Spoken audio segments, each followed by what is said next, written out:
بسم اللہ الرحمن الرحیم، السلام علیکم۔ آپ دیکھ رہے ہیں چوتھا ستون، میں ہوں جواد فیضی۔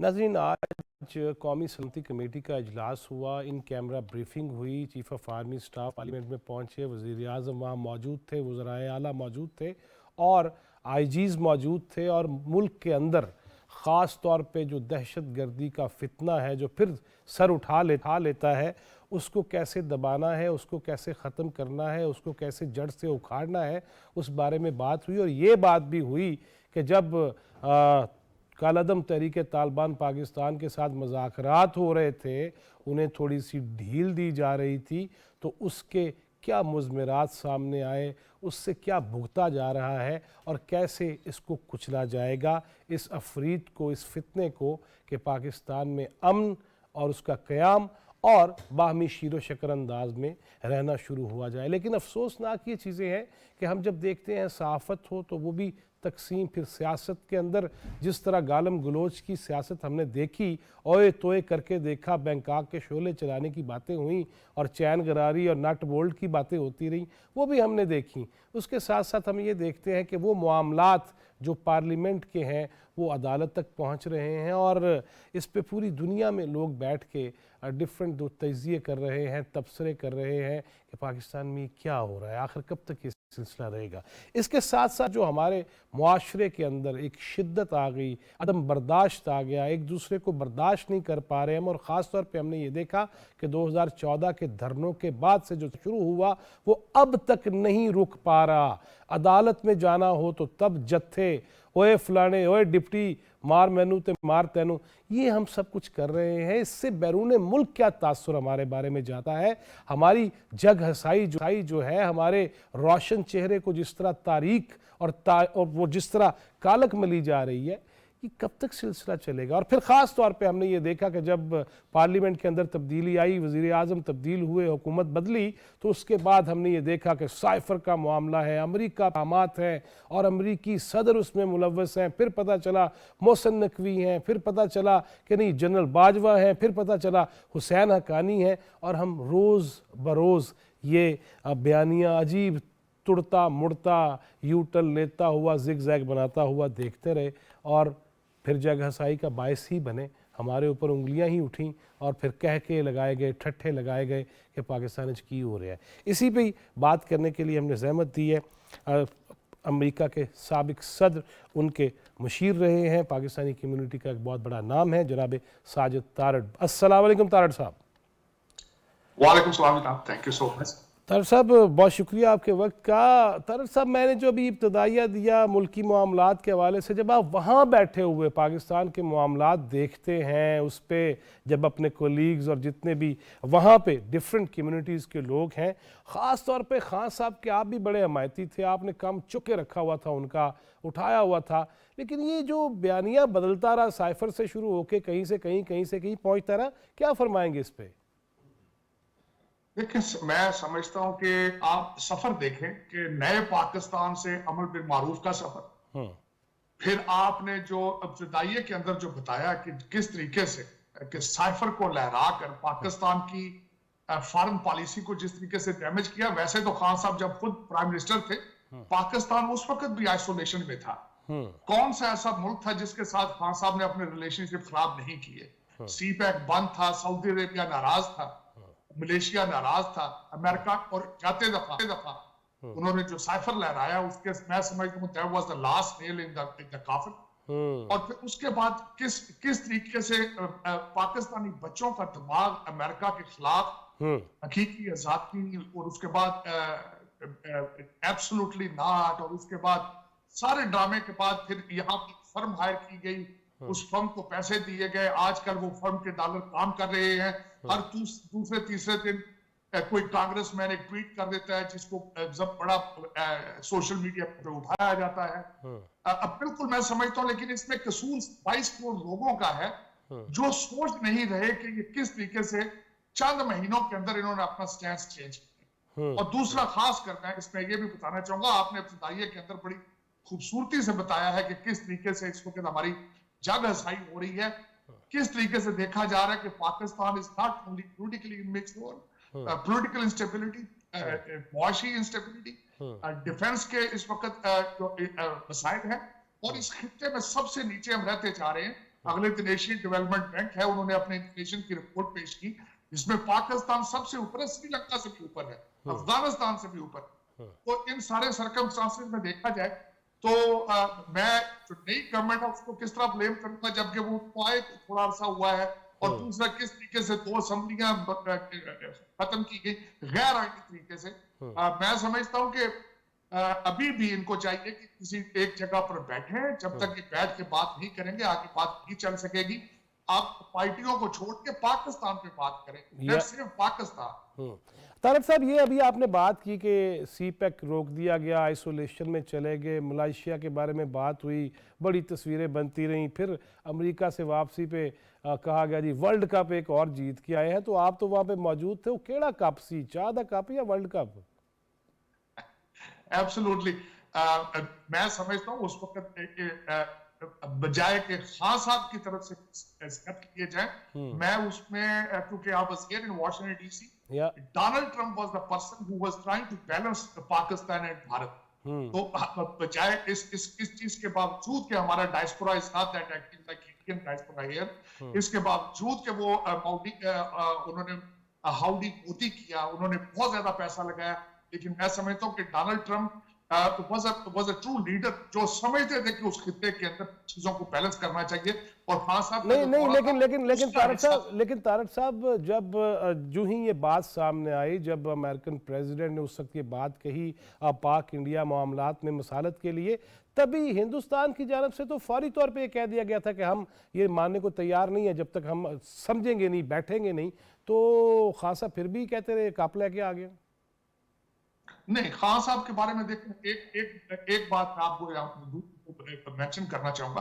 खान साहब जब पावर के अंदर थे तो उस वक्त वो भारत के खिलाफ, अब भारत को एशियन टाइगर का टाइटल दे रहे हैं। अब हर दूसरे दिन जो है वो मोदी साहब की तारीफें करते हैं, डॉक्टर जयशंकर साहब की तारीफें करते हैं, लेकिन जब इस्लामाबाद में मौजूद थे उस वक्त उनका बिल्कुल टोन कुछ और थी। दर हकीकत अगर मुझसे जाती तौर पर पूछा जाए तो खान साहब के बारे में जो सबसे ज्यादा एक राय है कि यू टर्न ले लेते हैं, अपना सुबह कुछ बात करते हैं, शाम को चेंज कर लेते हैं। बिल्कुल इसी तरीके से वो भारत को भी डील करते रहे, जिसका नुकसान हुआ बजाय फायदे के पाकिस्तान को। और दूसरा अगर देखा जाए तो दोनों मुमालिक के अंदर इस वक्त ट्रस्ट फैक्टर है, दोनों को बेबी स्टेप्स लेने होंगे, सॉलिड स्टेप्स लेने होंगे, रिलेशनशिप को बेहतर की तरफ लेके जाना पड़ेगा। पाकिस्तान के लिए बहुत जरूरी है कि भारत के साथ ट्रेड शुरू करें। अच्छा तारक साहब, ये बताएगा, मैं सीपैक पे वापस आऊंगा, आप ये समझते हैं कि उस वक्त की अमेरिकी इंतजामिया ने पाकिस्तान पे कोई प्रेशर डाला था कि सीपैक को बंद कर दिया जाए और खान साहब मान गए? वो मैं समझता हूं बिल्कुल आपने सही इस चीज को आइडेंटिफाई किया। CPEC was one of the major concern in American foreign policy. American concern थे कि किस तरीके से जो चाइना है फ्लेक्सिंग देयर मसल, तो सीपैक लेकर वो सारी दुनिया को one road one belt initiative के जरिए उसके, और मैं समझता हूं कि खान साहब लिबर्टेड मैटर फैक्ट। खान साहब के मैं आपको थोड़ा सा एक और बताना चाहूंगा, खान साहब के जो वजीर मवासलात थे उनका तो वीजा ही नहीं दिया जाता था चाइना। और आपको पता है कि किस तरीके से उन्होंने, मेरा मकसद, डिलीवर किया बंद करके सीपैक। तो CPEC was the only hope in last 10 साल के अंदर, एक होप थी कि पाकिस्तान हैज अ फ्यूचर। लेकिन जब से इन्होंने सारा रैप अप किया उसके बाद अभी तक आप देख लें, अभी तक चाइना भी आपसे नाराज है, उनका भी एक ट्रस्ट फैक्टर है, उन्होंने भी दोबारा सीपैक के मंसूबे अभी शुरू किए, दरमियान में वो सारे प्रोजेक्ट छोड़ वापस चले गए। तो मैं समझता हूं उसके अंदर खान साहब policy, health policy was one of the major factor. अच्छा जी तारक साहब, आपको भी ये यकीनन याद होगा कि जब चाइना के प्रेसिडेंट ने आना था मुआहदे करने के लिए सीपैक के हवाले से, और तब भी यहाँ धरने थे, फिर उसके बाद जब ये हुकूमत में आ गए इसको बंद कर दिया गया। अब फिर हमारी जो है वो ट्रेड शुरू हुई है चाइना के साथ, और खंजराब जो पॉइंट है 0 पॉइंट वहाँ से, तो अब भी हमें ऐसे कोई ख़तरात स्मेल करने चाहिए कि, क्योंकि नापसंद तो नापसंद है, हर एक मुल्क की अपनी पॉलिसी तो है, लेकिन हमें उसमें मजबूती से तो खड़े रहना होगा ना। देखिए, एक आपको बात है वो तस्वीर में डाल लेनी चाहिए कि चाइना इज योर नेबर, और आपके रिलेशनशिप चाइना के साथ आप जरूरत है। या लेकिन मैं ये जरूर बताना चाहूंगा कि इस वक्त दुनिया के अंदर नए अलायंसेस बन रहे हैं, रशिया और चाइना का अलायंस बनना, और इस रीजन के अंदर ताइवान का इशू और कई ऐसे मामलात हैं। लेकिन आपको साबित कदम रहना होगा, आपको अपनी फॉरेन पॉलिसी को बिल्कुल क्लियर करना पड़ेगा कि हमारे जो चाइना के साथ रिलेशनशिप है ज्यादा स्ट्रॉन्ग है कंपेयर टू एनी, उसके बगैर गुजारा नहीं होगा। और आपको जल्द अज जल्द चाहिए कि उस ट्रस्ट फैक्टर को, उसको जो गैप्स हैं उनको पूरा करें, क्योंकि चाइना एक उभरती एक सुपर पावर है, और उसमें बिल्कुल खास कर इस वक्त चाइना और अमेरिका की जो कश्मकश है वो दो हाथियों की लड़ाई में आप अभी नहीं चाहिए। आपको अपने नेबर और जो आपको सूट करता है, और मैं समझता हूं कि चाइना जो है वो पाकिस्तान। सही। अच्छा तारड़ साहब, आप तब भी शायद साथ ही थे जब न्यू जर्सी में खड़े होके खान साहब ने ये कहा कि मैं जाके जेलों से एसी भी उतरवा दूंगा, पंखे भी लगा दूंगा और पता नहीं क्या कुछ कर दूंगा। लेकिन अब जब उन्हें अदालतें बुला रही हैं वो पेश नहीं हो रहे, और जिस तरह पेश हो रहे हैं बल्कि वो ज़बर हो रहे हैं, ज़ेर भी नहीं हो रहे। उस पर क्या कहेंगे अपने इस दोस्त की इन सारी हरकत पे? देखिए, एक तो मैं समझता हूँ कि किसी फॉरेन कंट्री के अंदर जाके फॉरेन सॉइल पर खड़े होकर अपने पाकिस्तान के इंटरनल सियासी मामलात को डिस्कस करना, this was not a mature thing. मैं समझता हूँ कि अगर वो कहते हैं ना कि अपनी लॉन्ड्री को पाकिस्तान के अंदर ही धोना चाहिए था, यहाँ नहीं करना चाहिए था। It was poorly delivered, it was poorly said. और दूसरा मैं ये कहूंगा कि इस वक्त अगर देखा जाए, जो सबसे ज्यादा काबिल अफसोस है कि खान साहब को सिस्टम के अंदर से अभी भी सपोर्ट हासिल है। पाकिस्तान इतनी डिवीजन हो चुकी है, हर डिपार्टमेंट के अंदर डिवीजन हो चुकी है, जो कि सारी दुनिया इस वक्त देख रही है। सबसे बड़ा मेरा कंसर्न है कि कोई इंस्टीट्यूशन ऐसा नहीं बचा पाकिस्तान का जो डिवाइडेड नहीं है। और मैं समझता हूँ कि पाकिस्तान जो लोग सारे खड़े, अब तो खान साहब का 4 साल का रैकेट मौजूद है। पहले तो मैं खुद, आपने इब्तिदाई में कहा है कि मैं सपोर्ट करता था, क्योंकि खान साहब की एक प्लस का कोई रैकेट मौजूद नहीं, और अब ऐसे हजारों लाखों लोग मौजूद हैं जो मेरी तरह डिसअपॉइंटेड है खान साहब की 4 साल की परफॉर्मेंस पर। खान साहब के पास, मैं क्वेश्चन है, खान साहब की टीम में कौन सा ऐसा नया शख्स है जो आया हो जिस पे आप उम्मीद रख सके कि अब खान साहब अगली दफा आएंगे तो वो दूध की नहरें चला देंगे? नहीं, वो पाकिस्तान के आपके महल्लेदार चौधरी परवेज लाई साहब आए हैं ना जी। लेकिन चौधरी परवेज लाई साहब का भी तो रैकेट मौजूद है, मैं उसमें क्या कहूं, उनका तो उनसे भी ज्यादा रैकेट मौजूद है। बल्कि हमारे खान साहब के बड़े सख्त बात मौजूद है उनके लिए। कभी वो डाकू कहते थे, कभी दूसरी साइड से कहा जाता था रैपियां चेंज होती हैं। ये एक जरूरत की शादी है, और पता नहीं वो कितना अर्सा चलती है, लेकिन ये कि उनका भी रैकेट। अच्छा जी, शादी से मुझे ये याद आया कि रियासत मदीना का नाम लिया गया तारड़ साहब, और उसके स्लोगन्स जो हैं वो जो है पेश किए गए, लोगों को पीछे लगाया गया रूहानियत के नाम पे। लेकिन आजकल इस्लामाबाद हाई कोर्ट में भी एक केस है, और कैलिफोर्निया की अदालत में भी एक केस था। इस्लामी तौर पे तो इस पे बात हो सकती है, अगरचे खान साहब कहते हैं ये ज़ाती मसला है, लेकिन क्या अमरीकी और यूरोपियन मुआशरे में भी अगर केस ऐसा कोई हो जाए और किसी बच्चे को अडॉप्ट ही ना किया जाए, इनकारी भी हुआ जाए, और वो बेचारी मर जाए रेड़ियाँ रगड़ते हुए, और फिर उसके बाद वही बच्ची बेटों के साथ रह रही हो, क्या अमेरिकन मुआशरे में इतनी मादर पिदर आज़ादी है कि इसको सोचा ही नहीं जाता इस बारे में? Definitely not. मैं समझता हूँ कि वेस्टर्न सिविलाइजेशन के अंदर मैं इसको मोरालिटी का इशू लिया जाता है।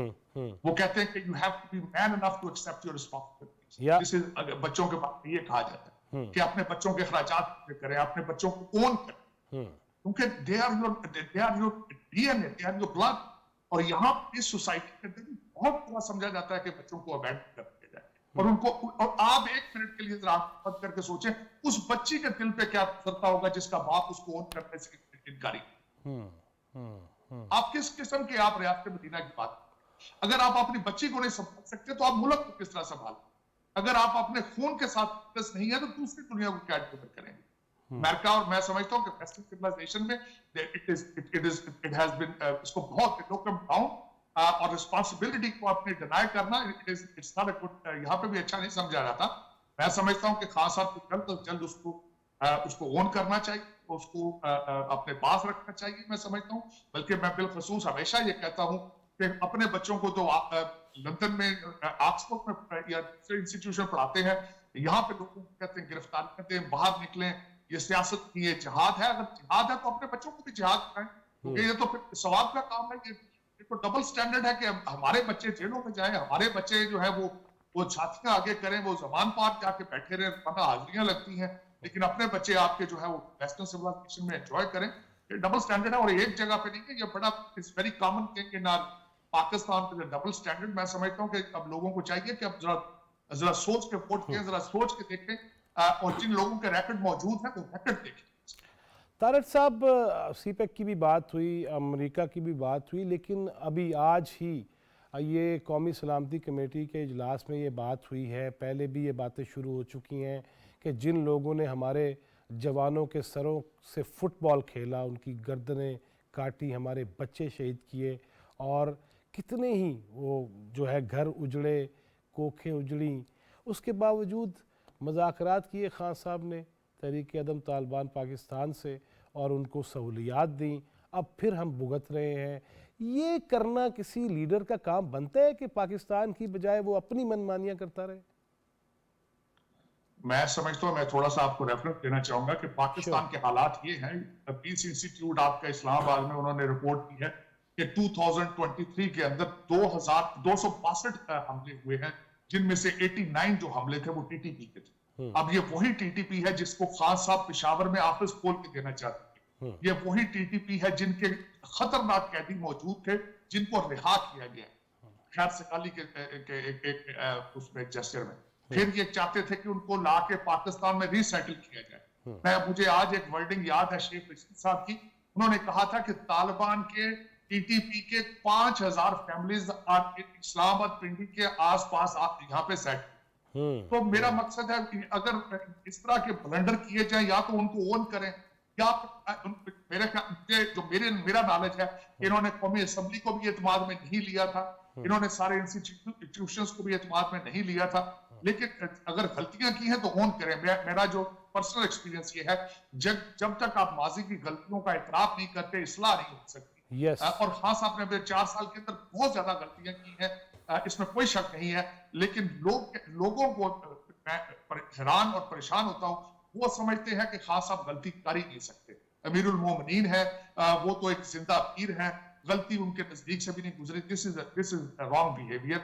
और खुदा रहा, मैं ये एक आपके फोरम के वसातत से कहूंगा कि बजाय इस चीज को जिहाद की बजाय अगर सियासत के खिलाफ जिहाद ना करें, जहालत के खिलाफ जिहाद करें, भूख और अफलास के खिलाफ जिहाद करें, डिजिटल पाकिस्तान की बुनियाद रखें, इसे सोचें पाकिस्तान को हमने आगे लेके किसका चाहिए।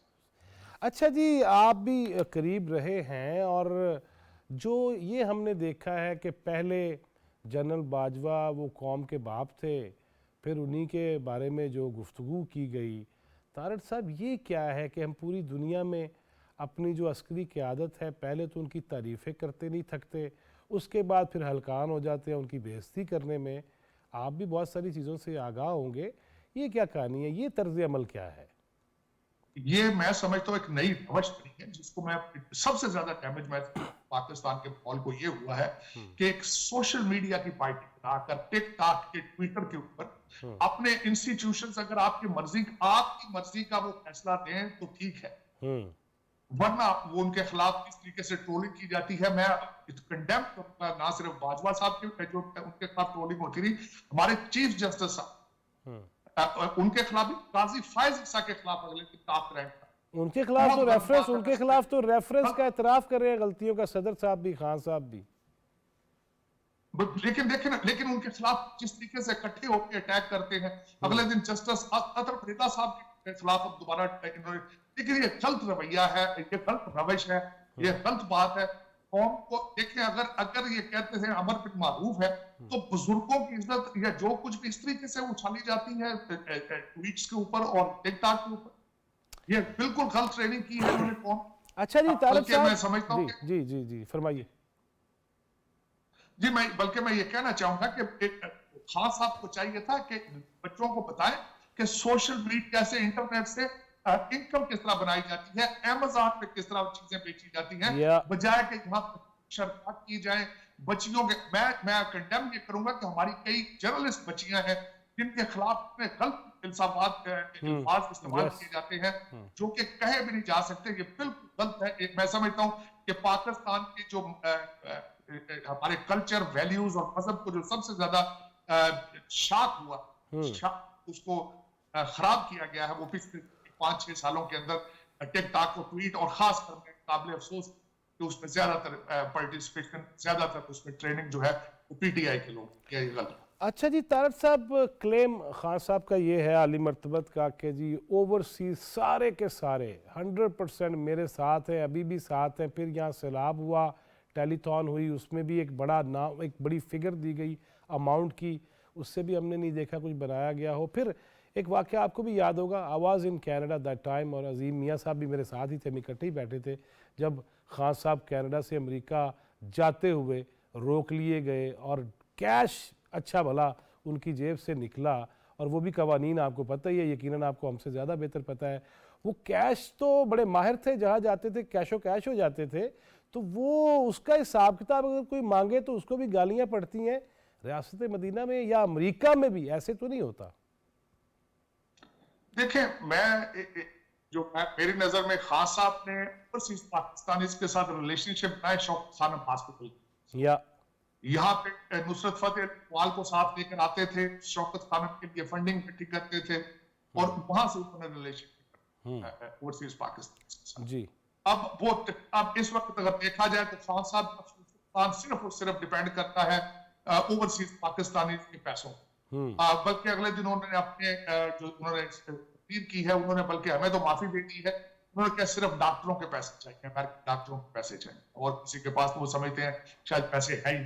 अब उसमें ये है कि कहना चाहूंगा ओवरसीज पाकिस्तानी पहले तो हम जिलो ख्वार करके निकाला जाता है पाकिस्तान से। अब देखें जिस तरीके से बच्चे पैदल चल के आपके टर्की के जरिए ग्रीस और इटली जा रहे हैं, यूरोप जा रहे हैं, वो हालात पहले तो टूटे फूटे, वो पहले ओवरसीज आते, बाहर आते, फिर वो पैसे अपने माँ बाप को भेजते हैं, ये समझते हैं शायद हमें भेज रहे हैं।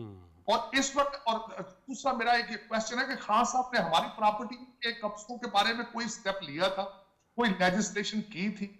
खान साहब ने ओवरसीज पोर्टफोलियो के अपने किसी करीबी अजीज दोस्त को दे दिया था जो पब्लिक जो कमर्शियल एयरलाइन पे तो ट्रैवल ही करता था, अपने जहाज पे उड़ता था, अपने जहाज से उतर जाता था।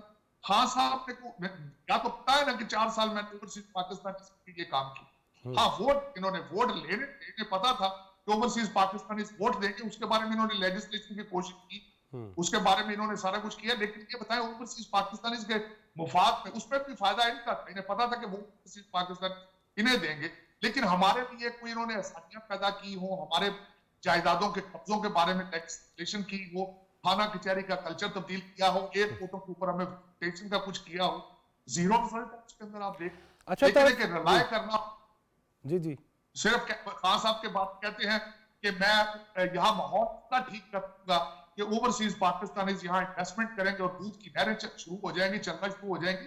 मेरे ख्याल में ये गलत मिसअंडरस्टैंडिंग है। ओवरसीज पाकिस्तानी की अब रिटायर पैकेजेस पे नजर नहीं रखनी चाहिए।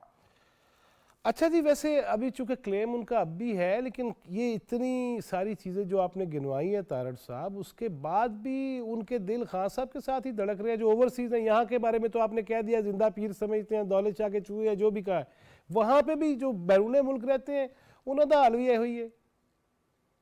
बिल्कुल इस तरह, तो उसकी वजह ये है कि इस वक्त खान साहब को कहते नहीं, खान साहब दो चूरन बेचते हैं, क्योंकि उसकी वजह ये है कि खान साहब ने अगर देखा जाए तो उन्होंने सारी पार्टी में से उनके चीजें इकट्ठी करके जो हांडी पकाई है, मैं समझता हूँ बड़ी मजेदार है। उसके अंदर उन्होंने जियालापन पे उस पार्टी का भी ले लिया, उन्होंने बिजनेस ओरिएंटेड जो नवाज नून लीग के सपोर्टर थे वो भी ले लिए, उन्होंने वफादारी जो आपकी की साटी के अंदर डाल दी, उन्होंने फजलुर रहमान साहब का इस्लाम भी छीन के साटी में डाल दिया, और साथ ताउल्ला के और अफराउल्लाह के गाने लगा दिए। उन्होंने कहा यहाँ जो कुछ करोगे वो सवाब है तुम्हारा, जो कुछ है ये तुम इत्तेहाद कर रहे। तो ये सारा उन्होंने जो हांडी पकाई वो बड़ी मजेदार लगती है पाकिस्तानियों को, लेकिन उनको 4 साल का रैकेट नजर नहीं आता। तारक साहब, ये मुझे फरमाइएगा कि जो अभी आप बात करें, अभी हालिया बड़ा पाकिस्तान में सोशल मीडिया पे भी है, और ख़ास तौर पे वीडियो एक आई है मुफ्ती सईद साहब की, खान साहब के निकाह के हवाले से, निकाह पे निकाह, इसको हम यहाँ पे जो घरों के अंदर तो बड़ा मायूब समझा जाता है, जो फ़राइज़ हैं, जो फ़र्ज़ हैं, जो शरीयत है, उस पे चलने की बात तो होनी भी चाहिए, लेकिन ये सारी चीज़ें करके कि ये पेशीन गोई थी कि अगर इस तारीख़ को नहीं होता तो फिर वज़ीर आज़म नहीं बन सकते, और कर लेंगे तो वज़ीर आज़म बन जाएंगे। क्या अक़वाम जो होती हैं, कौमें जो होती हैं, मुल्क जो होते हैं, मुआशरे जो होते हैं, वो पेशीन गोइयों पे चलते हैं और जो रास्ता असल है उसको भी छोड़ देते हैं? वहाँ पे भी ऐसा होता है? बिल्कुल नहीं। मैं समझता हूं, मैं दो पॉइंट आपके सामने रखना चाहूंगा बिलखसूस इसमें। अगर कोई और आदमी करता तो शायद वो दरगुजर कर जाते, मैं खुद भी तवज्जो ना देता, लेकिन एक अमर बिन मारूफ का जो करने वाला है, जिसके हाथ में तस्बीह है, जो सारा दिन ये कहता है कि इस्लाम जिहाद, इस्लाम जिहाद, एक तो उस पे वहां पे डिसअपॉइंटमेंट, और दूसरा बिलखसूस उनका अकीदा इस तरह होना कि दिन के इतने बजे निकाह होना जरूरी था, निकाह, अच्छा फिर उसमें सेल्फिशनेस नजर आती है कि इस निकाह की वजह से वजीर आजम बनना है वरना नहीं बन पाऊंगा। और जो रूमर्स है इस वक्त बाहर, जो अगर देखा जाए, मैंने वो मुझे कंफर्म तो नहीं है, लेकिन वो जितना लोग कहते हैं कि उठ के सूरज इतने बजे देखना है, इस जगह बैठना है, पहाड़ों के नजदीक नहीं जाना, मदीना जाना है तो जूते नहीं पहनने, फलां दिन समुद्र क्रॉस करना है। ये सारी चीजें, मेरा ये क्वेश्चन है कि क्या ये इस्लाम में जायज है इस तरह का अकीदा रखना? क्या इतना ज्यादा इन चीजों पे बिलीव करना, क्या it is according to the Islamic values? मुझे तो इस पे बड़ी खासकर 21st सेंचुरी के अंदर मुझे बड़ी हैरत होती है कि how would you compete the world with this kind of ideologies? तो खान साहब ने हो गए, हैरी पॉटर भी हो गए ना।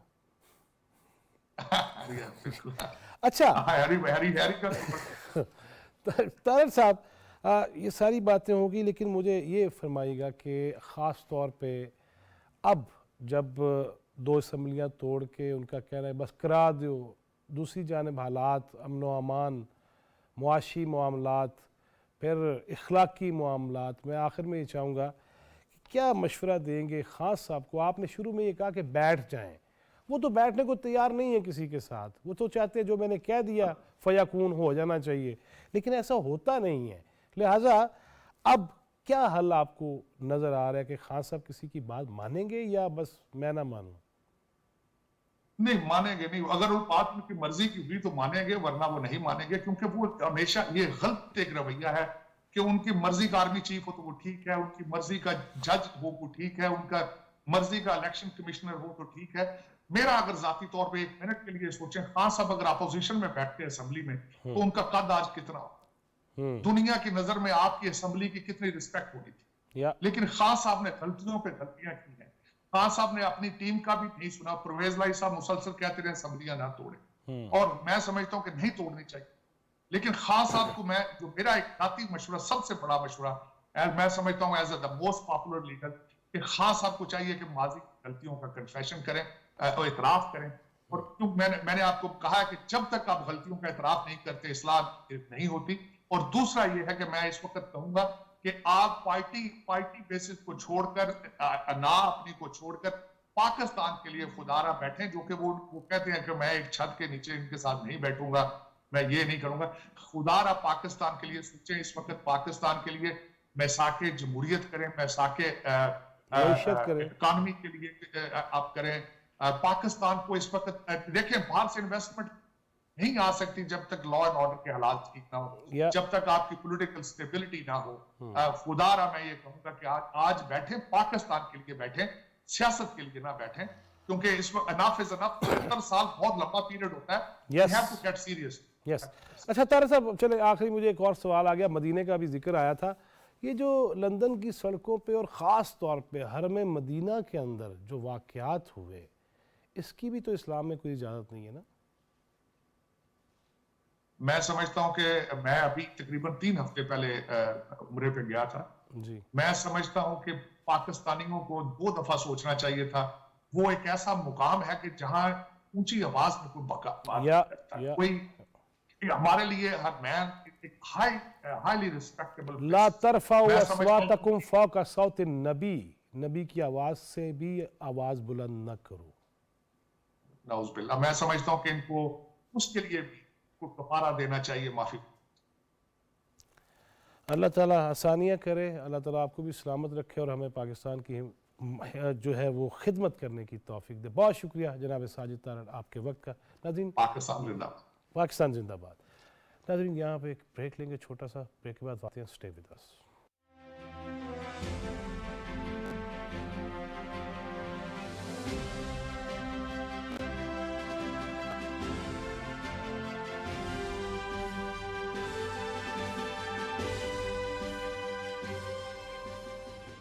ویلکم بیک ناظرین, آپ دیکھ رہے ہیں چوتھا ستون. میں ہوں جواد فیضی. بریک سے پہلے ہماری بات ہوئی جناب ساجد تارڑ سے, جنہوں نے جناب عمران خان کے بہت سے بیانیوں اور بیانات کی کلئی کھول کے رکھ دی, اور انہوں نے کھل کے کہا کہ خان صاحب نے جو پاکستان کے ساتھ کیا ہے, اور خاص طور پہ اوورسیز پاکستانیز, ان کے خواب جس طرح چکنا چور کیے ہیں, وہ شاید اب اس طرح سے کبھی بھی جو جتنے بد دل ہو چکے ہیں, پتہ نہیں پھر وہ کیسے نارمل ہو پائیں گے.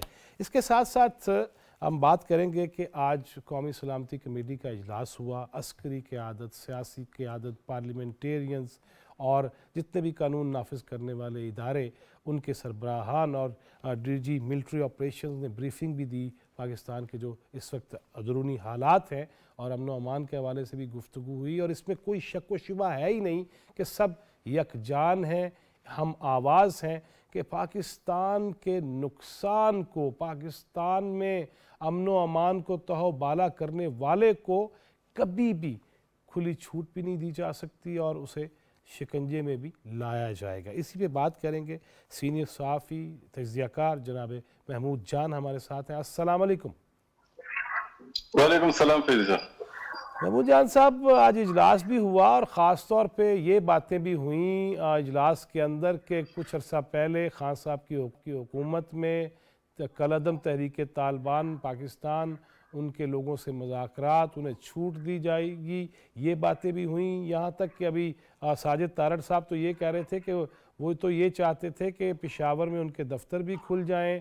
پھر وہ حوالہ دے رہے تھے شیخ رشید احمد کا کہ ان کا ایک گفتگو میں کہنا تھا کہ 5-6 ہزار تو لوگ پنڈی اور اسلام آباد کے اطراف میں بھی موجود ہیں. تو یہ کہاں تک جائے گا معاملہ, اور کیا اس پہ کوئی آپ سمجھتے ہیں کہ پی ٹی آئی کی قیادت کے اندر بھی کوئی اعتراف ہے, کوئی سجدہ صاحب ہے؟ دیکھیں فیضی صاحب, ایک بات تو بڑی واضح ہے کہ میرا خیال ہے کہ پی ٹی آئی کے اپنے لوگوں کو بھی ریئلائزیشن ہو رہی ہے. اب جس طریقے سے کل وہ سابق سپیکر اسد قیصر صاحب نے یہ بات تسلیم کی ہے کہ ان کی رولنگ جو تھی وہ غیر قانونی تھی, تو میرا خیال ہے کہ وہ اندر ہی اندر جب ان کی بات چیت ہوتی ہے تو اس میں ان کی یہ باتیں ضرور زیر بحث آتی ہیں کہ یہ فلاں کام جو ہمارا تھا تو اس نے بہتر نتائج نہیں دیے اور یہ فیلئر تھا ہمارا. تو میرا ذاتی خیال یہ ہے کہ یہ دہشت گردی والے معاملے پہ بھی تحریک انصاف کے اندر دو سوچیں ہیں. ایک سوچ جو ہے وہ یہ ہے کہ بس ہمیں اس پہ کسی بھی سلسلے میں کسی بھی بات کا جواب نہیں دینا چاہیے, لیکن کچھ لوگ ایسے ہیں جو یہ ریئلائز کرتے ہیں کہ ان کے دور میں جو پالیسیاں تھیں تو ان پالیسیوں کے نتائج اب ہم بھگت رہے ہیں, کیونکہ خود عمران خان صاحب نے ابھی رمضان سے کچھ دن پہلے ہی شاید یہ بات تسلیم کی تھی کہ ہم تو طالبان کو خود لے کے نہیں آئے تھے افغانستان سے, ہمیں تو افغان طالبان نے بھی کہا تھا کہ ان کو لے جائیں, سے بات چیت کریں, ان کو اپنے گھر میں واپس بسائیں. تو عمران خان صاحب کی یہ بات تو مجھے یاد ہے کہ انہوں نے خود اس بات کا اعتراف کیا تھا کہ ان کے دور میں ان لوگوں کو واپس لایا گیا تھا. لیکن ایک جو ان کی غلطی ہوئی تھی وہ یہ تھی کہ انہوں نے اس شیر کہیں یا کوئی بھی اور جانور ہو, جب کوئی اس کو ہینڈل کرنے والا ہینڈلر اس کا ہو تو جب آپ اس کا دروازہ کھولتے ہیں تو آپ کو یہ یقین ہوتا ہے کہ یہ ہینڈلر کھڑا ہے, یہ جانور مجھے کوئی نقصان نہیں پہنچا سکتا. لیکن اگر وہ اس کو کھول کے آپ کو یہ کہہ دے کہ بس جی میں جا رہا ہوں, آپ یہ جانے اور آپ جانے, تو یہ صورتحال اس وقت ہو گئی ہے کہ آپ انہیں طالبان کو تو واپس لے کے آ گئے, لیکن اس شیر کا دروازہ جو آپ نے کھول دیا اور مجھے اس کے سامنے چھوڑ کے آپ چلے گئے, تو وہ صورتحال سے اب میں کیسے نمٹوں؟ آپ تو شیر کو ہینڈل کر سکتے تھے, میں تو نہیں کر سکتا. اب وہ آ چکے ہیں, اب وہ ان علاقوں میں موجود ہیں. اور لیکن ایک بات اور حوصلہ افزا ہے, میں اس پہ تھوڑا سا کمنٹ کرنا چاہوں گا. کل ایکس سروس مین کے جو آرمی کے جو سابق جو یعنی ریٹائرڈ لوگ تھے انہوں نے ایک شکوہ کیا تھا کہ آرمی چیف نے ہمیں وقت نہیں دیا. وہاں سے ایک پیغام آیا کہ آرمی چیف جو ہے وہ اس وقت ایسے کسی معاملے میں بات سننے کے لیے تیار نہیں ہے. اس سے وہ لوگ جو کہ چاہتے تھے کہ آرمی جو ہے وہ اپنا کام کرے اور سویلین گورنمنٹ اپنا کام کرے, ایک تسلی جو ہوئی تھی, آج کے اس اجلاس سے جو خبریں نکلی ہیں وہ تسلی مزید بڑھ گئی ہے. اور اس میں یہ احساس پیدا ہو گیا ہے کہ جس طریقے سے وزیر اعظم نے آرمی کے جوانوں کی شہادتوں کو اس کو خراج تحسین پیش کیا, اسی طرح آرمی چیف نے ایک پیغام دیا کہ یہ جو سول سپریمیسی ہے, یہ جو کام ہے, یہ لوگ آپ جانے اور یہ آپ کا کام جانے, آئین چلانا جو ہے یہ سیویلینز کا کام ہے, یہ کریں. تو وہ جو چیزیں تھی جو گڑمڑ ہو گئی تھی اور جو ہم نے ایک مربع بنا لیا تھا کہ یہ نہیں معلوم ہو رہا تھا کہ کس کا کیا کام ہے. عمران خان صاحب کے دور میں آپ دیکھیں وزارت خارجہ کا کام بھی آرمی کو کرنا پڑتا تھا. اگر کوئی اس بات کو نہ مانے تو وہ میرے خیال میں وہ بالکل ایسا ہی ہے جیسے کہ صحیح آنکھوں کو اندھا کرنے والی بات ہے. اس وقت جو ہے وہ معیشت کے معاملات بھی جو ہے وہ آرمی ہی کو چلانے پڑ رہے تھے. باجوہ صاحب اس بات کو مانتے ہیں, باہر جا کے پیسے لے کے آتے تھے, لوگوں کو موٹیویٹ کرتے تھے کہ پاکستان کو چلانے کے لیے کچھ دیں. تو پھر یہ کیا کر رہے تھے محمود صاحب, پھر یہ کیا کر رہے تھے؟ اگر سارا کچھ وہی کر رہے تھے تو یہ بس وزیر اعظم ہاؤس میں ہی بیٹھے تھے. وہ تو دیکھیں وزیر اعظم عمران خان صاحب کا یہ بیان بھی ریکارڈ پہ ہے کہ میں سارے ڈرامے دیکھ رہا تھا. اگر میں وزیر اعظم ہاؤس میں بیٹھ کے خاموش تھا تو میں یہ سارے ڈرامے دیکھ رہا تھا کہ کون کیا کر رہا ہے. تو انہوں نے اس وقت کچھ نہیں کیا تھا, تو اس لیے انہوں نے اس بات کا اعتراف کیا. پھر انہوں نے اس بات کا بھی اعتراف کیا کہ انہوں نے احتساب اس لیے نہیں کیا کہ ان کے ہاتھ بندھے ہوئے تھے. انہوں نے جن لوگوں کو رنگے ہاتھوں پکڑا ان کے خلاف کیوں کچھ نہیں ہو سکا, کیونکہ ان کے ہاتھ بندھے ہوئے تھے اور وہ ہر چیز میں باجوہ صاحب باجوہ صاحب باجوہ صاحب کا نام لے رہے ہیں. تو اس وقت انہوں نے اسرٹ نہیں کیا, انہوں نے اپنا اختیار استعمال نہیں کیا. مجھے پاکستان کے عام شہری کے طور پہ پشاور میں بیٹھ کے ان طالبان کو اپنے دروازے پہ دستک دیتے ہوئے اس بات کا احساس ہے کہ عمران خان صاحب نے اپنا اختیار استعمال نہیں کیا. انہوں نے چور پکڑے, انہوں نے ان چوروں کو سزائیں نہیں دی, اور آرمی نے اگر ان کا ہاتھ پکڑا تھا اس وقت انہوں نے لوگوں کو آ کے نہیں بتایا تھا, عام لوگوں کو, کہ جی میرے ہاتھ بندھے ہوئے ہیں, میں اس لیے چینی چوروں کو سزا نہیں دے پا رہا, میں اس لیے کرونا کی میں ہونے والے کرپشن کو وہ کرنے والے کو سزا نہیں دے پا رہا, میں اس وقت میڈیسنز میں کرپشن کرنے والوں کو سزا نہیں دے پا رہا. لیکن اس وقت تو انہوں نے یہ بھی نہیں بتایا تھا نا کہ وہ طالبان کو لے کے آ چکے ہیں. وہ اپنے جانے کے بعد ان باتوں پہ بات کرے. اس وقت ہمیں کیوں نہیں بتایا تھا کہ ان کو لے کے آ گئے ہیں؟ اس وقت تو ہمیں صرف وہ مذاکرات کی افادیت ہی بتائی جا رہی تھی. اگر اس وقت ہی بتا دیتے تو میرے خیال میں کچھ نہ کچھ اس کا ہم بھی کچھ بندوبست کر لیتے یہاں کے لوگ. اب یہاں پہ بے بسی ہے, یہاں پہ کچھ لوگوں کو سمجھ نہیں آ رہی کہ آپ نے ایک لوگوں کو لا کے ہمارے سر پہ انہیں کھلا چھوڑ دیا ہے, اور وہ جو اب مسائل بن رہے ہیں وہ ابھی اجلاس میں بھی یہ بات ہوئی ہے کہ کتنی مشکلات ہیں. ابھی میرا خیال ہے کہ مشکل کافی زیادہ ہے, لیکن عوام کو اس بارے میں بتایا بھی نہیں جا رہا تاکہ لوگوں میں خوف بھی نہ پھیلے. لیکن میرے لیے حوصلہ افزا بات یہ ہے کہ اس وقت سویلین گورنمنٹ اپنا کام کر رہی ہے, فوج اپنا کام کر رہی ہے, اور دونوں ایک دوسرے کے کام میں مدد کر رہے ہیں. تو مجھے تھوڑی سی تسلی ہے کہ شاید اب میرے کچھ مسائل, میں اس ریجن میں بیٹھا ہوں خیبر پختونخوا میں, شاید اس کا کوئی حل نکل آئے. جی انشاءاللہ نکلے گا. اچھا محمود جان صاحب یہ بتائیے گا کہ وزیر اعظم ہوتے ہوئے ہاتھ بندھے تھے یا زیادہ کھلے تھے, اس کو چھوڑ کے KPK کی بات کر لیتے ہیں. 9 سال کا وقت وہاں حکومت رہی ہے, تو کون سی دودھ کی نہریں بہ رہی ہیں ذرا وہ بھی بتائیے گا, اور شہد وغیرہ فری مل رہا ہوگا آپ کے علاقے میں؟ شاید تو علی امین گنڈاپور صاحب کو میرے خیال میں ملتا ہے, وہ ان کے علاقے میں زیادہ وہاں پہ اس کی پیداوار بھی ہوتی ہے, اور آپ کو ان کے اسلام آباد والا شہد بھی یاد ہوگا. لیکن بات یہ ہے کہ اس وقت ہمارا صوبہ جو ہے یہ ایک ایسی حالت میں ہے کہ یہاں پہ اس وقت کوئی حکمران نہیں ہے, کوئی جو میں اس کو کہتا ہوں کہ اس کا والی وارث نہیں ہے. اور اس کی معاشی حالت یہ ہے کہ باقی صوبوں میں شاید اور وفاق میں شاید لوگوں کو عید سے پہلے سرکاری ملازمین کو تنخواہ مل جائے, لیکن یہاں پہ اتنا کچھ نہیں ہے کہ لوگوں کو سرکاری ملازمین کو عید سے پہلے تنخواہ مل جائے. اور میں یہ بھی مانتا ہوں کہ یہ خزانہ جو ہے یہ ایک ہی دن میں خالی نہیں ہوا, یہ نگران دور میں خالی نہیں ہوا. اس سے پہلے جو کچھ ہوا ہے اور جو قرضوں کے حوالے سے باتیں ہو رہی ہیں, اور ہم مسلسل جو ڈوب رہے تھے, اور آخر میں جو نیرو بانسری بجا رہے تھے, اس کی وجہ یہ تھی کہ تحریک انصاف کی حکومت جاتے جاتے ان کو کسی بات کا احساس نہیں تھا کہ وہ آئندہ بھی انہوں نے الیکشن لڑنا ہے. ان کو صرف ایک بات کا احساس تھا, جو میں مانتا ہوں بطور صحافی، بطور خیبر پختونخوا کے شہری، کہ ان کو اس بات کا احساس تھا کہ عمران خان ان کے بارے میں کیا سوچتے ہیں، عمران خان ان لوگوں میں سے کس کو دوبارہ ٹکٹ دیں گے، عمران خان کس کو وزیر اعلیٰ بنائیں گے، عمران خان کس کو وزارتوں میں رکھیں گے، کس کو قومی اسمبلی میں لے کے جائیں گے، وہاں پہ فیڈرل منسٹریز دیں گے جب حکومت آئے گی، اور کس کو یہاں پہ رکھا جائے گا۔ ساری بات چیت انہی چیزوں کے ارد گرد چل رہی تھی۔ میں تحریک انصاف کی دو چیزیں مانتا ہوں کہ انہوں نے کی ہیں، جس کا میں بھی مانتا ہوں، عام لوگ بھی یہاں مانتے ہیں، کہ ہمیں ایک ہیلتھ کارڈ ملا، اس کے نتائج کیا نکلیں گے، کتنا قرضہ ہوگا، پیسے کہاں کیسے لگے، وہ اس وقت پتہ چلے گا۔ لیکن عام لوگوں کو ایک سہولت جو ملی ہے وہ ہیلتھ کارڈ کی ملی ہے۔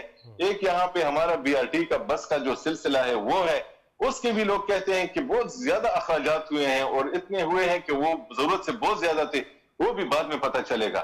لیکن یہ دو سہولتیں یہاں پہ ہے، ایمانداری والی بات ہے۔ باقی اس کے علاوہ یہاں پہ خیر خیریت ہے۔ 9 سال بعد اگر مجھے یہ معلوم ہوتا کہ اگر 9 سال بعد مجھے اگر یہ تھوڑا بھی احساس ہوتا کہ میں اس میں بے ایمانی کر رہا ہوں، تو اس وقت میں اس کیفیت میں، جبکہ میں اپنی ایمان کی اس پہ کاسٹ پہ میں جھوٹ کیوں بولوں گا، لیکن میں یہ کہہ سکتا ہوں کہ اس وقت صورتحال وہی والی ہے جو کہ کسی بھی حکومت کے ختم ہوتے ہوئے ہوتی تھی، لیکن اس وقت کچھ نہ کچھ بچا ہوتا تھا۔ اب میرے خیال میں کچھ بھی نہیں بچا۔ تنخواہیں دینے کے لیے جتنے پیسے درکار ہوتے ہیں وہ پیسے بھی اس صوبے میں نہیں ہیں اس وقت۔ جی محبوب جان صاحب، 2013 کے الیکشن میں بھی ہم نے دیکھا کہ PK میں خاص طور پہ ANP، پیپلز پارٹی، دیگر جماعتوں کو نشانہ بنایا گیا، دہشت گردی تھی۔ پھر ہم نے یہ دیکھا کہ آپریشن ہوئے، ضرب عضب ہوئی، اور اس کے بعد بہت ساری ایسی چیزیں ہوئیں، قربانیاں بھی ہوئیں، APS کا واقعہ بھی ہوا پشاور کے اندر، پھر امن و امان آ گیا۔ لیکن اب پھر ان حالات میں جب آپ نے بھی جس طرح فرمایا ہے کہ لوگوں کو واپس بھی لایا گیا، کھلے عام چھوڑ بھی دیا گیا، اور ان کے محب بھی بن گئے، لیکن اب پھر اگر اللہ نہ کرے معاملات ادھر ہی چلے جاتے ہیں، تو یہ ملک سے کوئی میں محبت کا ثبوت نہیں سے سمجھوں گا۔ میں تو دیکھیں فیضی صاحب، ہم بات کریں گے تو ہم کسی کے ساتھ ہمارا کوئی تعلق نہیں ہوتا۔ میں یہ بھی کہتا ہوں کہ شاید ان کی نیت بھی ٹھیک تھی، شاید وہ یہ چاہتے تھے کہ یہ مسئلہ حل ہو، اور جس طریقے سے وہ ہو رہا تھا تو اس وقت میں بھی بڑا خوش گمان تھا کہ شاید یہ چاہتے ہیں کہ یہ ایسا ہو۔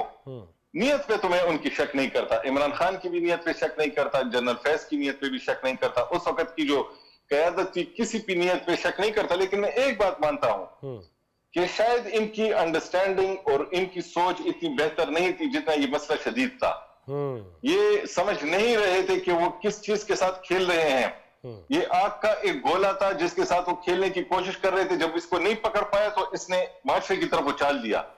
اب وہ مسلسل معاشرے میں جا رہا ہے اور لوگوں کے گھروں کو آگ لگا رہا ہے، لوگ شہید ہو رہے ہیں، مسئلہ بنا ہوا ہے، یہ خود پیچھے سے چلے گئے ہیں۔ ان کی انڈرسٹینڈنگ نہیں تھی، ان کی کیپیسٹی نہیں تھی، ان کو اس بات کی سمجھ نہیں تھی۔ یہ ایسا مسئلہ نہیں تھا کہ وہ 2 اور جمع 2 4 کا مسئلہ تھا، یہ 2 جمع 2 5 اور 2 جمع 2 3 کا مسئلہ تھا، لیکن یہ نہیں سمجھ پائے تھے۔ ان کی ناسمجھی میں اسے کہوں گا، لیکن اس وقت جو نقصان ہو رہا ہے وہ ان کی وجہ سے ہو رہا ہے۔ انہوں نے اس مسئلے کو لا کے چھوڑ بھی دیا، اور اب ان سے بات بھی نہیں کرتے۔ ان کی تو گڈ ول ہے نا، ان کے ساتھ بات کریں، یہ تو ان کے لیے دفتر کھولنا چاہتے ہیں، یہ تو انہیں سمجھا سکتے ہیں، یہ تو خود ایک جرگہ بنا کے ان کے پاس جائیں کہ دیکھیں آپ کی وجہ سے ہماری پوزیشن خراب ہو رہی ہے، ہم نے آپ کو لا کے یہاں پہ چھوڑ دیا ہے، تو آپ سکون سے کہیں رہیں، اور لیکن یہ کاروائیاں نہ کریں۔ لیکن وہ یہ جائیں گے تو بات ہوگی نا۔ اب انہوں نے ان کو اپنے حال پہ چھوڑ دیا، ان کے سامنے فوج کھڑی ہے پاکستان کی، اور پاکستان کی موجودہ حکومت کھڑی ہے، وہ اپنی بقا کی جنگ لڑے ہیں، اس بقا کی جنگ میں نقصان ہو رہا ہے، اور نقصان جو ہے وہ سارا کا سارا پاکستان کا ہو رہا ہے، اور اس پاکستان کے نقصان کی ذمہ داری جو ہے وہ میں پچھلی حکومت کی ناسمجھی ہی کو کہوں گا، میں بدنیتی نہیں کہوں گا، لیکن ناسمجھی میں ضرور کہوں گا کہ ان کی کیلکولیشن ٹھیک نہیں تھی جس کی وجہ سے یہ نقصان ہوا ہے۔ محبوب جان صاحب، یہ بھی مجھے بتائیے گا کہ اب جب کہا جا رہا تھا کہ خان صاحب اسمبلیاں نہ توڑیں، ایک ہی وقت میں الیکشن ہونے دے، پرویز الہی صاحب بھی بار بار یہ کہتے رہے، بلکہ ان کی تو بہت ساری آڈیوز بھی آپ نے بھی سنی، ہم نے بھی سنی، اور جس میں وہ یہی کہہ رہے تھے کہ پہلے پھاڑ لیندے انہوں تو پھر یہ نہ ہوتا، اسمبلی نہ توڑنی پڑتی۔ یہ سارا کچھ کر کرا کے، اور پھر KPK سے بھی بہت سارے افراد جو PTI کے رہنما ہیں، ان کا بھی یہی کہنا تھا کہ اسمبلیاں ہمیں نہیں توڑنی چاہیے۔ اس فیصلے کو کیسے دیکھتے ہیں، اور جب الیکشن اگر ساتھ ہی ہو جائے تو وہ بہتر نہیں ہوگا؟ देखिए यहाँ के लोग जो हैं, तो मैं आपको एक बात बताऊं, यहाँ के पीटीआई के जो लोग हैं, मैं ये समझता हूं कि उनकी कोई अपनी सोच नहीं है। वो चाहते हैं कि खान साहब जो सोचें तो इन्हें पहले से पता हो और वो भी वो सोचना शुरू कर दें। और उनकी खान साहब के सामने कोई से भी नहीं है कि वो खान साहब के सामने खड़े होकर कोई बात कर सकें। एक परवेज खटक को मैं जानता हूं कि परवेज खटक उनके सामने बात कर जाता था और शायद यही उसका जुर्म था कि उसे दोबारा वजारत आला भी यहाँ की नहीं मिली। बाकी खैबर पख्तूनख्वा में कोई ऐसा शख्स नहीं जानता जो खान साहब के सामने खड़े होकर कहे कि ये जो हमने ये काम किया है ये गलत है, ये हमने इसके गलत नताइज निकले हैं। हर किसी को एक ही फिक्र है कि आइंदा का सेटअप अगर इमरान खान का आ रहा है तो उसकी उसमें क्या पोजीशन होगी। और जब मामला जो है वो आप खुद ही काबा बने और खुद ही अपने इर्द गिर्द तवाफ करें, तो नफ्सा नफ्सी की जब ये हालत हो कि आपको अपने अलावा कोई नजर भी ना आए, तो मसाइल कैसे हल हो सकते हैं। यहाँ पे तहरीक इंसाफ जो है उनको इस बात का पता है कि वो जो हमारा वोटर है, वो जो नौजवान है, वो कोई और बात नहीं मानता, वो किसी की बात नहीं सुनता, वो हमारी भी नहीं सुनता जब इमरान खान का नाम आता है। तो इस वक्त यहाँ पे इमरान खान के बाद कोई दूसरा ऐसा शख्स नहीं बना जिसको यहाँ के लोग सुनते हों, क्योंकि यहाँ के लोगों ने इमरान खान के साथ पॉलिटिकल अंडरस्टैंडिंग करके सियासत नहीं की, उन्होंने इमरान खान की एक तरीके से सियासी गुलामी की है। और वो सियासी जहनी गुलामी की कैफियत ये है कि इस वक्त कोई ऐसा नहीं है जो इमरान खान साहब जब दाएं देख रहे हो तो वो बाएं देखे, वो बाएं नहीं देख सकते। उनको पता है कि इमरान खान दाएं देख रहा है तो मैंने दाएं ही देखना है। तो इसलिए यहाँ पे जो लोग सोच रहे हैं, तो इमरान खान सोचता है, सब वही सोचते हैं, उनकी अपनी कोई सोच नहीं है। और यही इस यहाँ के लोगों की बड़ी बदकिस्मती है। लेकिन महमूद जान साहब, फिर यही नहीं हो गया वो जिस तरह रिजवान रजी कहते हैं कि जो लम्हा मौजूद में ये कर रहे होते हैं, दूसरों पे इल्ज़ाम लगा रहे होते हैं, तो ये अगर ज़हनी गुलाम बन गए हैं तो ये तो कह रहे थे हम गुलामी की जंजीरें तोड़ेंगे। ये तो रिजवान रशीद साहब की बहुत सारी बातों से मैं इत्तेफाक करता हूँ, वो मैं उनको बड़ा मानता हूँ आपकी की तरफ, वो से हमारे। लेकिन बात यह है कि इमरान खान साहब ने इनको अपने अलावा बाकी सबसे आजादी दिलाई है। उन्होंने अपने नौजवानों को अपने वालिदैन से आजादी दिलाई है, उन्होंने अपने जवानों को अपने चचा मामू से आजादी दिलाई है, उन्होंने अपने नौजवानों को अपने इर्द गिर्द को लोगों के खिलाफ कर दिया है। उन्होंने कहा है कि सबसे आजाद हो जाओ। वो जो हमारे यहाँ होता था ना कि जब बड़ा आता था तो जो छोटा होता था तो वो पाई से लेके पैरों की तरफ चारपाई पे बैठ जाता था। उन्होंने अपने नौजवानों को इन चीजों से आजाद कर दिया है। उन्होंने अपने नौजवानों को शायद अमेरिका से भी आजाद कर दिया है, उन्होंने शायद अपने नौजवानों को अपनी फौजी सोच से भी किसी से भी आजाद कर दिया है, लेकिन खुद से आजाद नहीं किया। उन्होंने अपनी शख्सियत को उनके जहन पे इतना सवार किया है कि अब यहाँ पे जो है वो लोग प्रोग्राम की बजाय, लोग पुराने मंशूर की बजाय किसी भी चीज को नहीं सोचते, वो इमरान खान की शख्सियत के गिर्द घूम रहे हैं। तो शख्सियत परस्ती का जो एक होता है, एक नुकसान उसका होता है, उस नुकसान को हम इस वक्त भुगत रहे हैं। एक हम तालिबान को भुगत रहे हैं, दूसरे इमरान खान साहब की शख्सियत परस्ती को भुगत रहे हैं, जिसका यहाँ पे नुकसान हुआ है। बहुत शुक्रिया महमूद जान साहब, क्योंकि अल्लाह और खुदा परस्ती के अलावा किसी चीज़ की परस्ती की इजाज़त नहीं है, ये तो हमें इल्म है। काश कि खान साहब भी ये समझ जाए। नाज़रीन, आपने जनाब साजिद तारड़ और जनाब महमूद जान की बात सुनी। वो वक्त कब आएगा कि जब हम तौबा और इस्तग़फ़ार कर लेंगे? दिन भी ऐसे ही चल रहे हैं, निजात के दिन हैं। कोई कहता है निजात मेरा नार का अशरा है, कोई निजात का है। रहमत बरकत के बाद जब निजात की बात आती है तो क्या हमारे जो लीडरान हैं, हमारे अहले सियासत हैं, हमारे वो उलमा हैं जो हमें ये पढ़ा भी रहे हैं, वाज भी दे रहे हैं, दुरूस भी हो रहे हैं, तफसीर भी बयान हो रही है, क्या वो भी, क्या कोई भी शख्स, मैं बतौर जर्नलिस्ट या बड़े बड़े सीनियर तजियाकार और जर्नलिस्ट जो हैं हकीकी मानों में पैराट्रूपर्स नहीं, वो भी गलतियों पे यकीनन, और जज हो, जर्नैल हो, गलतियां मान लेनी चाहिए। तभी निजात होगी ना हमारी, तभी जहन्नम की आग से महफूज रहेंगे ना, तभी नही अनिल मुनकर, ये तब बातें बनती हैं। लेकिन अगर अपनी ही शख्सियत के इर्द गिर्द घुमा दिया जाएगा, ये तो नबी आखिर हज़रत मोहम्मद रसूलुल्लाह सल्लल्लाहु अलैहि वसल्लम ने भी नहीं किया था। उन्होंने कहा था मैं तुम्हें अल्लाह की तरफ बुला रहा हूँ, मैं अपनी मैं नहीं चाहता। हम अपनी मैं में फंस के रह गए हैं, ये दर्स परल नहीं है। अल्लाह ताला हमारे हाल पे रहम करे, ہمیں پاکستان کی خدمت کی توفیق دے اور ہمیں آسانیاں تقسیم کرنے والا بنائے۔ جواد فیضی چوتھا ستون ٹیم کو اجازت دیجیے، اللہ نگہبان۔